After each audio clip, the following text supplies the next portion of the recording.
Good morning, JFK. It's Mrs. Rizzo here. Happy World Kindness Day. I have a special story that I'd like to share with you today called The Sour Grape. We want to give a big thank you to our PTO who has purchased a copy of this book for every classroom. So as soon as they arrive, we'll be sending them to every room. And I'd like to share this story with you today.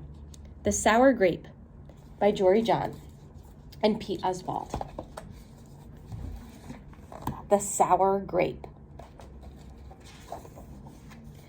I'm a grape, a sour grape. Grr. If somebody upsets me, I'll remember it. If somebody wrongs me, I won't forget it. If somebody insults me, I'll never ignore it. Nope. See that banana over there? That banana slipped and bumped into me. So I'm holding a grudge. See that orange? That orange didn't call me back for a week. Grudge. See that lime? That lime borrowed my scarf, and he never returned it. Grudge. I suppose I've got pretty thin skin for a grape. Nobody steps on this grape. Granted, it wasn't always this way. I grew up in a close-knit bunch. There were about 3,000 of us in our little community. We were sweet to each other. You look nice today. So do you. No, you do. We all lived on a vine. Sure, it was a bit claustrophobic, especially when we were trying to get ready in the morning. Are you done in there? Come on. But my family was ripe with good humor, goodwill, and warmth. We did our best with what we had. Are you going to finish that? My grandparents visited on weekends. We'd stroll in the sun and they would teach us about what they knew. They said it takes a bunch to raise a seed. They said that good grapes roll their own way in life. They told us to be kind, forgiving, considerate, and grateful. Or grapeful, Grandpa would say with a wink. Above all, no matter what life throws at you, and there will be a lot, try to stay sweet, my grandma said. Indeed, we said in response. And for a while, I was the sweetest of the sweet. I said, please. I said, thank you. I brushed aside life's little annoyances. I knew how good I had it. Oops, that's no problem at all. But then one day, something changed me. It was my birthday. I had rigorously and vigorously planned a big party for weeks. I'd send out invitations with the date prominently displayed. Get this, I had a Ferris wheel, a magician, and hay rides. I had snacks upon snacks upon snacks. The highlight of the party, though, was a fireworks display, which would happen at sundown. I stood out in front and waited for folks to arrive. I had a gigantic smile on my face. I waited. Everybody was a little late, it seemed. No big deal. No big whoop. So I waited. A tumbleweed rolled by. A coyote howled in the distance. The sun sank behind the hills, and I waited.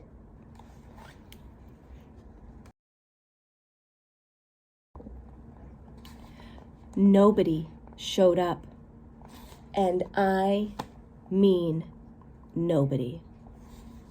By the time the fireworks show started, with me as the sole spectator, I was scowling.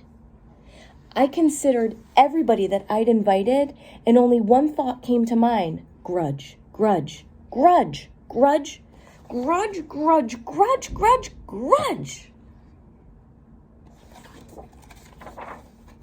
After that, my personality became something else entirely. I went from a sweet grape to a bitter grape to a snappy grape. Who moved my chair? Finally, I became a sour grape. Grrr. I started holding minor grudges that eventually became major grudges. Why don't you watch where you're going? I scowled so much that my face got all squishy. You know what? Don't even bother calling me back. I took my grumpiness out on others. Are you ever going to return my scarf? And that is just how it's been. Day after day, week after week, month after month, grudge after grudge. But something happened recently that changed my mind. I was getting ready to meet up with my friend Lenny, the only fellow I know who's as sour as I am. Lenny and I usually go to the park where we sit on the bench and rant about stuff. But just as I was heading out the door, I bumped my knee. Oof! After bandaging myself up, I discovered I had a flat tire. Oh!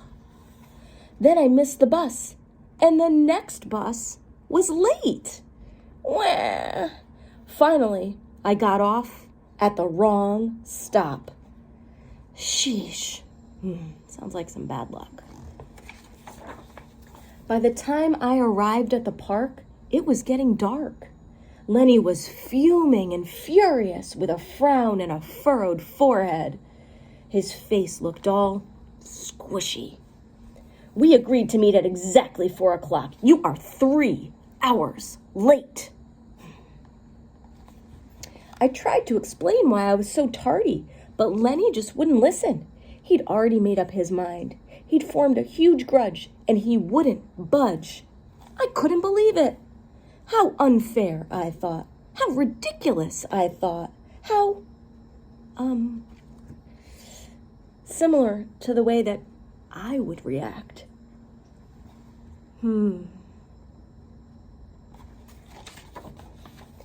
Lenny was pretty worked up. He was pacing back and forth and emitting occasional grumbles. His tone was tart. So I gave him a little space. Besides, it was nice out. I noticed the sky changing colors, the melodic chirping of the birds, the evening breeze, the buzz of park insects coming alive at night. I suddenly felt grateful and peaceful and calm. Had I been missing all this simple beauty because I was too busy complaining?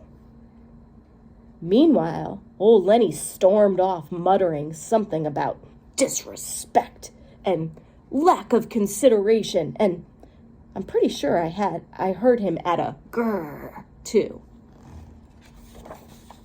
I walked home. I pulled a dusty box out from under my bed. There were old family photos inside. I spotted myself in one of the pictures. I was so sweet. I knew that little grape from the photo was still a big part of me, deep down. It would just take some work to get it back there again. And that was the exact moment I found the invitation I had sent out for my infamous birthday party. The one where nobody showed up. It said May 31st. But wait a minute here. My birthday was on May 21st. Alas, I had told everyone to come on the wrong day. Gulp. It was all my fault. I realized that nobody's perfect, not even me. After that day, I started noticing other things too, like how remaining sour all the time is so draining. I'd wasted so much energy holding grudges when I could have easily cleared the air if I'd felt hurt. And yes, I still get upset from time to time, but that's okay, because now I talk and I listen and I work things out instead of just walking away.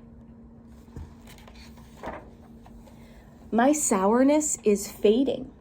I'm letting go of all my grudges. And hey, it's working. Slip-ups happen. I'm just glad you're okay. That scarf looks sublime on you. Why don't you keep it? Really? You're the best. Orange, you glad we got to catch up? I'm so grateful that we did. Sure, sometimes I still let out a little grrr when I'm frustrated. Like this. Grrr. But then I move on. My face is less squishy too. Oh, and don't worry. Things are okay with Lenny again.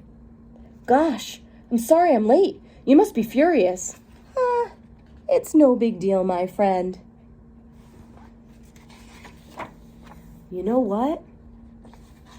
If you look at things in the right sort of way, and if you remember to be kind, considerate, forgiving, and grateful, life can really be pretty sweet. Yes, indeed. The end. We all have moments where we feel angry or disappointed, but it's really important that we take a moment, feel those emotions, and then allow ourselves to forgive and move on. This book is a good reminder about kindness and being considerate to others no matter what is going on. You may have noticed some of the characters because it's by the same author who wrote some of our other favorites, like The Bad Seed, The Good Egg, The Cool Bean, The Couch Potato, and The Smart Cookie. I hope you enjoyed this day and the story, and JFK, I hope that you spend today really thinking about ways that you can be kind to others. I know you have the power within you to spread kindness everywhere you go. Make it a great day.